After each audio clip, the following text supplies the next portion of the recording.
Welcome back to Java Internals Crashcasts. I'm your host Sheila, and today we're continuing our exploration of atomic variables in Java's concurrent utilities. We're joined, as always, by our expert, Victor.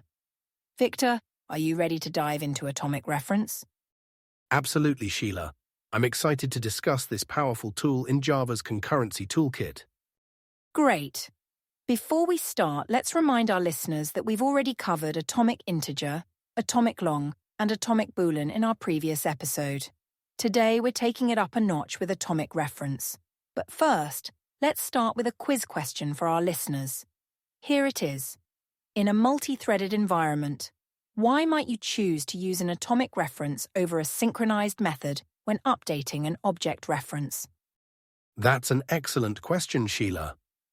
It really gets to the heart of why atomic reference exists. Listeners, take a moment to think about it. Consider the performance implications and the level of control each approach offers. We'll reveal the answer at the end of the episode. Now, Victor, could you start by explaining what exactly an atomic reference is? Certainly, Sheila. An atomic reference is a special kind of variable in Java that holds an object reference. What makes it special is that it can be safely read and written by multiple threads at the same time, without the need for explicit synchronization. I see. So it's like the atomic versions of simple types we discussed earlier, but for object references. Exactly. Just like atomic integer provides thread-safe operations for integer values, atomic reference does the same for object references. It's part of Java's toolkit for building efficient, multi-threaded programs. That's interesting. Can you give us an analogy to help visualize how atomic reference works? Sure, think of atomic reference as a lockable display case in a museum. Only one person can change the object inside at a time, but many people can look at it simultaneously. The case ensures that when someone is replacing the object, no one else can interfere, but it doesn't prevent others from viewing it. That's a helpful analogy. Thanks. Now, how does atomic reference compare to using synchronized methods? Great question. While both ensure thread safety, atomic reference often provides better performance, especially when many threads are involved. Synchronized methods lock the entire object, whereas atomic reference only locks the specific reference you're working with. This finer level of control can lead to less waiting and better efficiency in multi-threaded environments. I think I understand. So, atomic reference is more precise in what it controls. Can you walk us through some of its key methods? Certainly. The main methods of atomic reference are 1.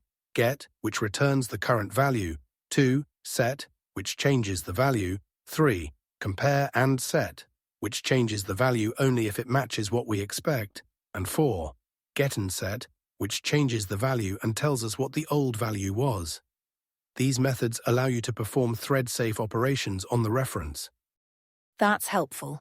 I'm particularly intrigued by the compare and set method. How does that work in practice?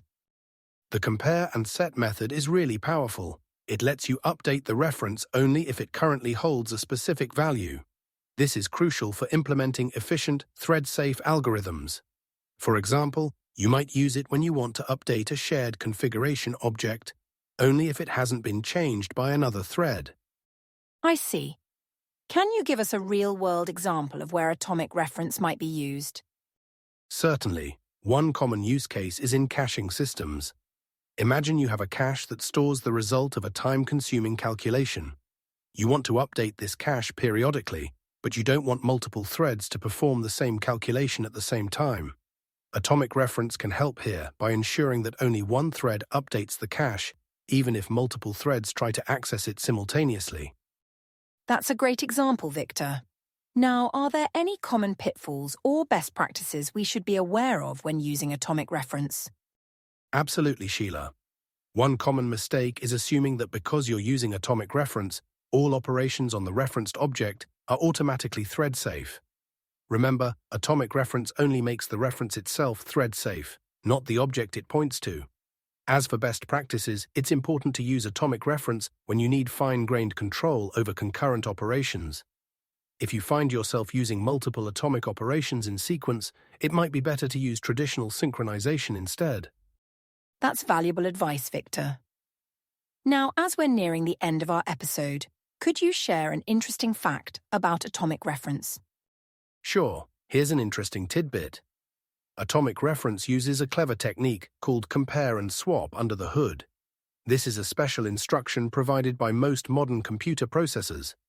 It's what allows atomic reference to achieve its efficient, high-performance characteristics. That's fascinating. Now, let's reveal the answer to our quiz question. Victor, would you like to do the honors? Certainly. The question was, in a multi-threaded environment, why might you choose to use an atomic reference over a synchronized method when updating an object reference?